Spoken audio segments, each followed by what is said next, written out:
السلام علیکم، امید ہے آپ سب خیر و عافیت سے ہوں گے۔ تو آئیے آج کی آیتیں شروع کرتے ہیں۔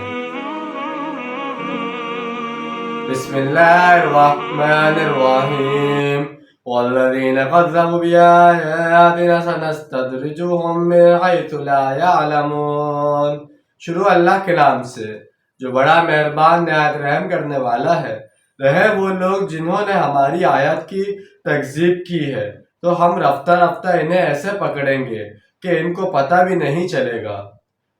بعض اوقات یوں ہوتا ہے کہ ایک شخص کفر کے راستے پر بڑھتا جاتا ہے تو ساتھ ہی اس کی دنیاوی کامیابیاں بھی بڑھتی جاتی ہیں، جس کی وجہ سے وہ سمجھتا ہے کہ وہ جو کچھ کر رہا ہے ٹھیک کر رہا ہے، اور یہ دنیاوی کامیابیاں اس کی اسی روش کا ہی نتیجہ ہے۔ لہٰذا وہ کفر اور معصیت کے راستے میں مزید آگے بڑھتا چلا جاتا ہے۔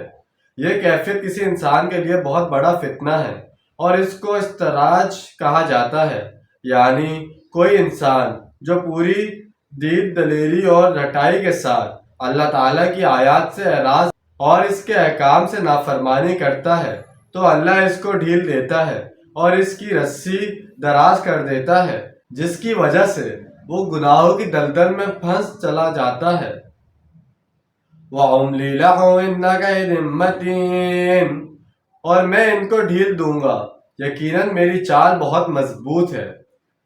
ایسے مجرموں کو ڈھیل دینے کی مثال مچھلی کے شکار کی سی ہے۔ جب کانٹا مچھلی کے حلق میں پھنس جائے گا تو اب وہ کہیں جا نہیں سکتی، جتنی ڈور چاہے ڈھیلی چھوڑ دیں، جب آپ چاہیں گے اسے کھینچ کر قابو میں کر لیں گے۔ أَوَلَمْ يَتَفَكَّرُوا مَا بِصَاحِبِهِم مِّن جِنَّةٍ إِنْ هُوَ إِلَّا نَذِيرٌ مُّبِينٌ، کیا انہوں نے غور نہیں کیا کہ ان کے ساتھی محمد صلی اللہ علیہ وسلم کو کوئی جنون نہیں ہے، وہ نہیں ہے مگر واضح طور پر خبردار کرنے والے، یعنی رسول اللہ صلی اللہ علیہ وسلم پر کسی طرح کے جنوں کے اثرات یا کسی جن کا سایہ وغیرہ کچھ نہیں ہے۔ یہ بھی معتبرانہ سوال کا انداز ہے کہ ذرا غور کرو، کبھی تم نے سوچا ہے کہ ہمارے رسول صلی اللہ علیہ وسلم تمہاری نگاہوں کے سامنے پلے بڑے ہیں؟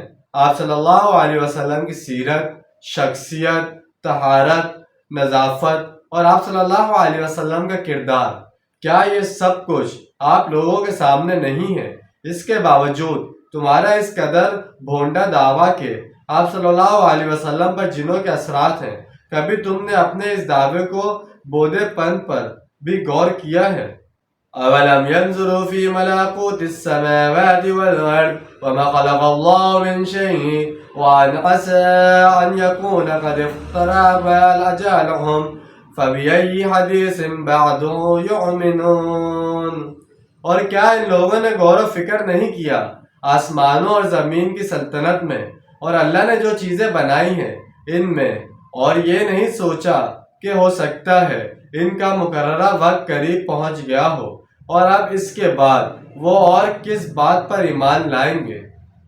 اس سے پہلے اسی صورت میں ہم پڑھ آئے ہیں وَلِكُلِّ أُمَّةٍ أَجَلٌ، اور ہر قوم کے لیے ایک وقت معین ہے جس کا علم صرف اللہ کو ہے، لہٰذا یہ لوگ کیوں کر بے فکر ہو سکتے ہیں۔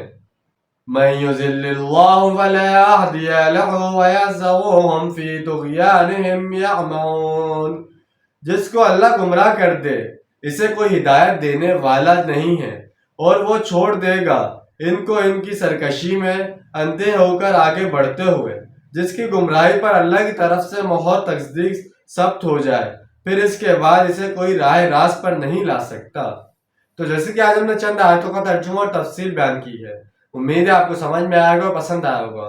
ملتے ہیں اگلی ویڈیو کا، ڈھیر سارا خیال رکھیے گا، اپنے زیادہ دوسروں کا خیال رکھیے گا۔ جب تک کے لیے اللہ حافظ، فی امان اللہ۔